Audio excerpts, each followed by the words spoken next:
This is a kind of follow on from what Martin was saying about I actually have to invite the EGL Nazis have sometimes been trying to establish a base on the south coast.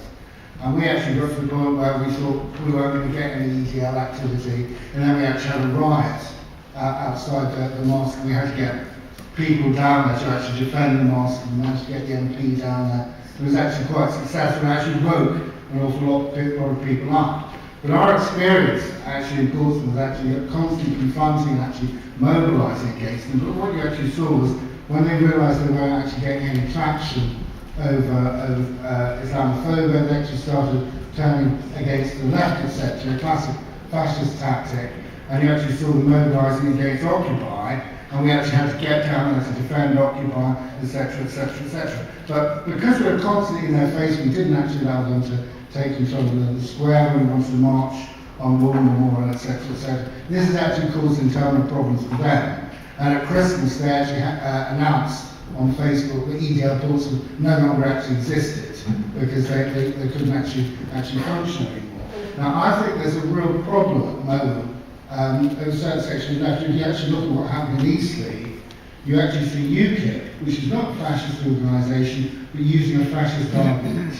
And that is, rather than actually try and stir things up in multiracial areas, they go to an almost exclusively white area and actually say, this is a white area, you don't want it becoming like Hackney or whatever, etc., etc. And they're on a blatantly racist campaign there. And I think there's actually a real problem, because when you actually have a situation with austerity being pushed through and pushed through and pushed through, you actually have organisations like UKIP, and it's quite often when UKIP campaign on a certain thing, you would actually get the Nazis following them into the area and actually organising. And you will actually have the Tory party actually tail-ending these things. We need to get tough on immigration. And at the same time, the Labour Party, and although there are many great Labour Party activists in the anti-fascist movement, the leadership of the Labour Party actually saying, oh, we got it wrong on immigration, we shouldn't actually. This, I think, actually creates the conditions where there will actually be a rise of fascism. And at the moment, I don't think it's going to be the EGF or the BNP, but I think that there are quite clearly the Nazis are looking at organisations like Golden Dawn, etc., etc. And I do hear all that saying, the BNP and the EGF are finished. I think there is no room for complacency at the moment.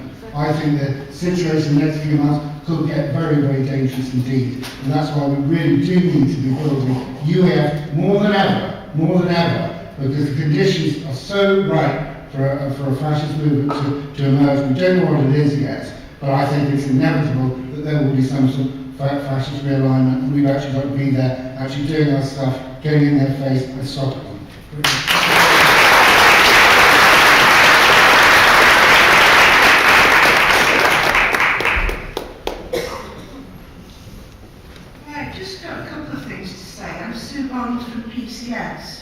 And although I spend a fair amount of my time in London now, my home is in Oldham, so I'm probably the only person near Manchester that's here today, because to be honest, I'm neither used to ornament on a demonstration, because you can probably tell I've got an extremely bad back.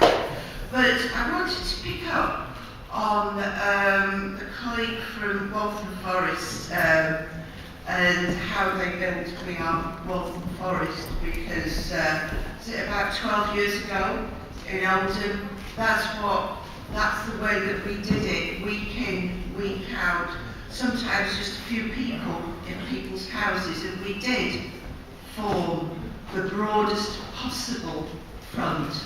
Everyone from the mosques, from political groups, religious organisations, disabled people, LGBT people, the Afro-Caribbean Centre, all the different Muslim organisations in the town. And in a way, we became the template for UAF, but the EDL did not exist then.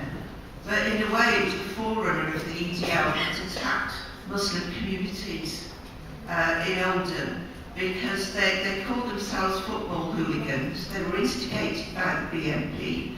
They were orchestrated by the BNP, and they rampaged in extremely violent way right through Muslim areas, attacking people in their homes and gardens, and we learnt a lot from that. And I think today in Manchester, I think there'll be a lot of people from Oldham who will be there. There's been a huge campaign in Manchester about this. We've had statements from hundreds of people of different organisations. It was the key subject of my own union AGM in Manchester this week, where people pledged to be there. And Albert Square, where I'll just finish on this, Albert Square, where they're planning to march, is the centre of multiculturalism in Manchester. It's where they have religious festivals, it's where they have the Irish festival, it's where they have where Muslims pray, it is where the gay pride march, and I think we should be quite confident, I certainly am, that we will stop the EDL today, and I think that will help to inspire it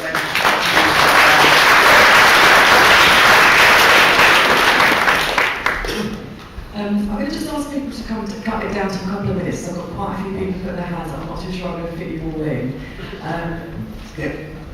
Thanks, Joe. As far as also PCS rep, I'm very proud that my union is one of the unions that is sort of like hosting this very important conference.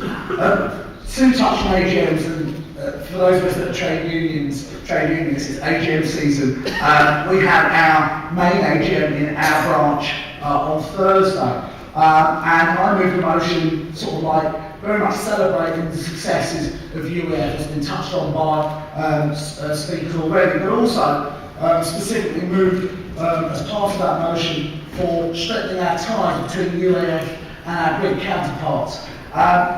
Now the reason why I mention is that there was some opposition to this motion, and the main opposition was the fact that people didn't think that we should get involved in what they regarded as non-workplace issues. But what I pointed out, of course, was that both in Greece and in this country, when the far right go on the attack, one of the main groups of people that they attack are trade unionists. We saw this in Greece, and it's already been alluded to. It's also happened in this country to fellow PCS colleagues. I think, on conclusion, what I would say is this: as trade unionists, it's our duty to fight against injustice, both in the workplace and in the wider society, both at home and abroad, and long may that tradition continue. Thank you very much.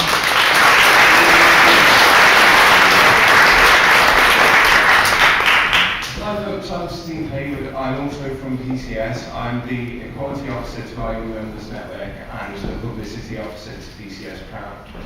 Now, I spoke at our PCS annual conference 2 years ago about the need of taking trade unionism into schools and into the curriculum. We need to make it wider than that. We need to take anti-fascism into schools. We need to campaign with our colleagues from the NUT and the NASUWT to take this into schools, because I've been on demonstrations in Liverpool where young people have believed the lies of the EDL and the BNP, and we need to work to get to their minds first so they can answer and say, no, that's a lie, you're a tosser, go away. In terms of, I want to speak as well on something else that happened to me personally at a counter demonstration when the EDL were in Liverpool. I got called a faggot, I got called a puff, I got called a queer, I got called a paedophile. Now, this is an organisation that claims to have an LGBT division. Well, that's just, if they do, then, well, frankly, I hate to see how they treat their own comrades.